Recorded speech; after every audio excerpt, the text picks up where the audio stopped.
በቀላሉ ለቁርስ ጧት የምሰራው ነው ወይንም እንግዳ ሲመጣብኝ የምሰራው ኬክ ነው። የሙዝ ኬኮች ናቸው። የካሮትም መስራት ትችላላችሁ የኬክም የሙዝም የብርቱካንም መስራት ትችላላችሁ። የብርቱካን ስትሰሩ ብርቱካኑን ጭምቅ አድርጋችሁ ወተት ከምትጠቀሙ በወተትና በውሃው ፋንታ ብርቱካኑን ጭማቂ መጨመር ነው። የሙዙን ያው እንደዚሁ በሙዙን እንቁላሉን ዱቄት ቫኒላ ከፈለጋችሁ ቅቤ ከፈለጋችሁ ደግሞ ዘይት አድርጋችሁ መስራት ትችላላችሁ።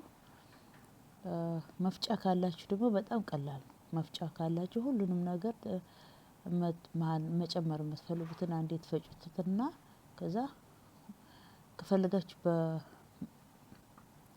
ውስጥ መስራት ትችላላችሁ። ምድጃውም ላይ ደግሞ ስቲም ማድረግም ትችላላችሁ። ኩከርም ካላችሁ በኩከሩ ራሱ በጣም ቀላል ነው።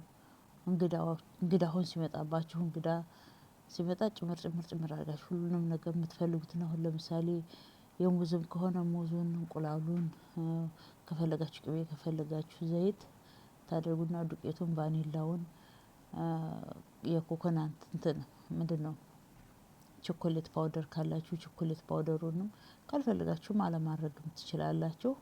ታደርጉና አንድ ደቂቃ ታደርጉትና በመፍጫ ትፈጩትና ኩከርም ከሆነ ኦቭንም ከሆነ ስቲምም ምድጃውም ላይ ከሆነ አድርጋችሁ ትከድኑታላችሁ።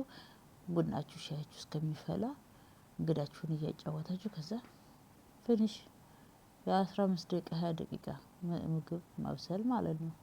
ቡናው እስከሚፈላ እናንተ እስከምትጫወቱ ቶሎ ሰርታችሁ ታቀርቡታላችሁ። ካልፈለጋችሁ ደግሞ ራሱ እንደዚሁ አድርጋችሁ ፓንኬክ እንደ ፓንኬክ መጠቀም ትችላላችሁ። በዚህ መልኩ ፓንኬክ ራሱ መስራት ትችላላችሁ።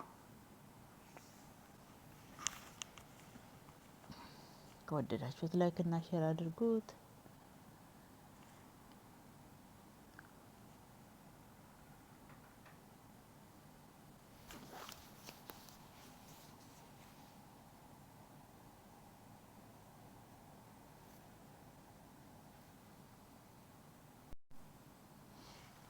ካሮትም ካላችሁ የካሮት ኬክ መስራት ከፈለጋችሁ ካሮቱን መጀመሪያ ታስፈጩታላችሁ።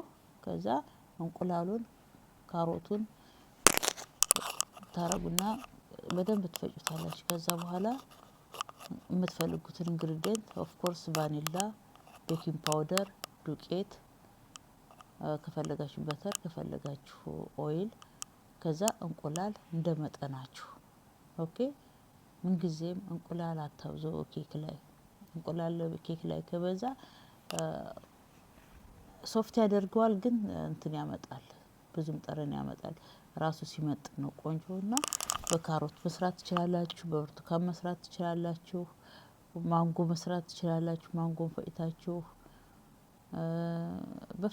የፈለጋችሁትን መስራት ትችላላችሁ ማለት ነው።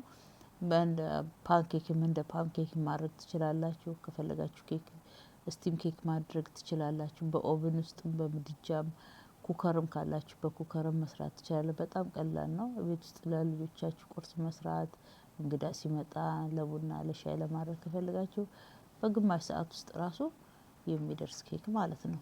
ከወደዳችሁት ላይክ ሼር አድርጉት። አመሰግናለሁ።